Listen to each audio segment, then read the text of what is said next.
السلام عليكم.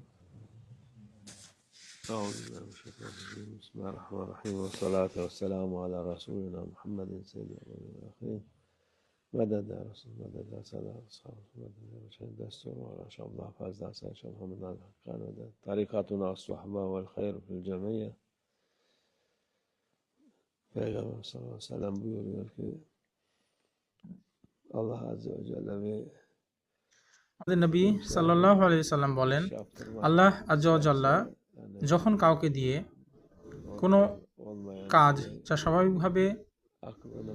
স্বাভাবিক নয় এটি করাতে চান, তখন তিনি সেই ব্যক্তির মনকে নিয়ন্ত্রণে নেন এবং তাকে দিয়ে সেই কাজটি করিয়ে নেন।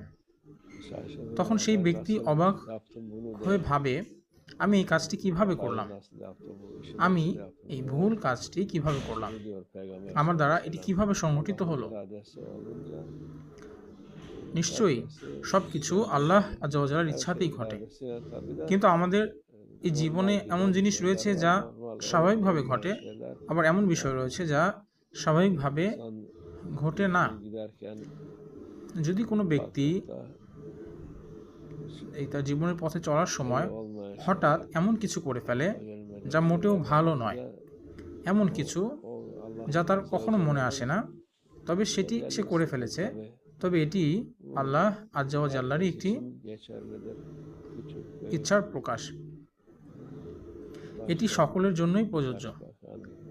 যুবক, বৃদ্ধ, রাষ্ট্রপতি বা প্রধানমন্ত্রী, সে যেই হোক না কেন, আল্লাহর ইচ্ছাই সকল ক্ষেত্রে পূর্ণ হচ্ছে। যেহেতু এই দুনিয়া এটি জান্নাত নয়, তাই এখানে অবশ্যই বাধা বিপত্তি, ভালো মন্দ ঘটনা থাকবে এবং এগুলো অবশ্যই ঘটবে, কারণ আল্লাহ আযজা ওয়া জাল্লার ইচ্ছা প্রকাশিত হবে।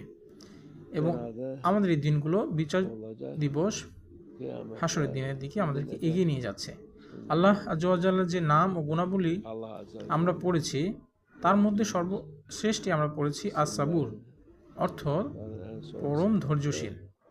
আমরা এখন সেই প্রকাশ, সেই জাহিরের মধ্যেই রয়েছে। সুতরাং যদি এই ঘটনা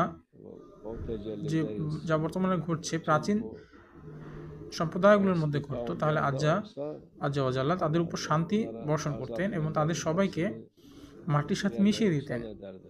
কিন্তু এখন তার আখির যে নাম আস-সাবুর, আল্লাহ আযজা ওয়া জাল্লা ধৈর্যশীল, কারণ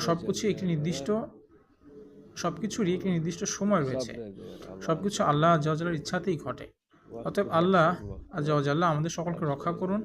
আল্লাহ আযজা ওয়া জাল্লা যেন আমাদের কোনো অনুচিত কাজ না করিয়ে নেন। ইনশাআল্লাহ তিনি যেন আমাদের দিয়ে এমন কোনো কাজ না করান যার জন্য আমরা অনুতপ্ত হই। আল্লাহ আমরা যেন সৎকর্ম অবিচল থাকি। আল্লাহ আযজা ওয়া জাল্লা যেন আমাদেরকে মন্দ কাজ থেকে দূরে রাখেন।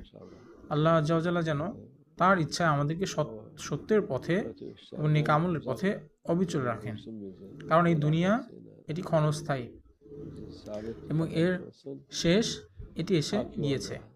আল্লাহ আযজা ওয়া জাল্লা যেন মুসলিম এবং ইসলামকে রক্ষা করেন এবং সাহিব জামানকে প্রেরণ করেন। আপনারা যেমন দেখেছেন, দুনিয়ার বর্তমান অবস্থা এমন যে এর শেষ এসে গিয়েছে। ইনশাআল্লাহ সাহিব জামান আসবেন এবং আমাদের সকলকে রক্ষা করবেন। শুধু মুসলিম নয়, বরং এই সকল মানব জাতির যারা দুনিয়াতে রয়েছে তার সকলেই রক্ষা পাবে। আল্লাহ আযজা ওয়া জাল্লা এর অনুমতিতে মাহদী আলাইহিস সালাম তিনি আসবেন। আল্লাহ আযজা ওয়া জাল্লা যেন তাকে শীঘ্রই প্রেরণ করেন ইনশাআল্লাহ। Allah zaman da göndersin. Allah tevfik. El Fatiha.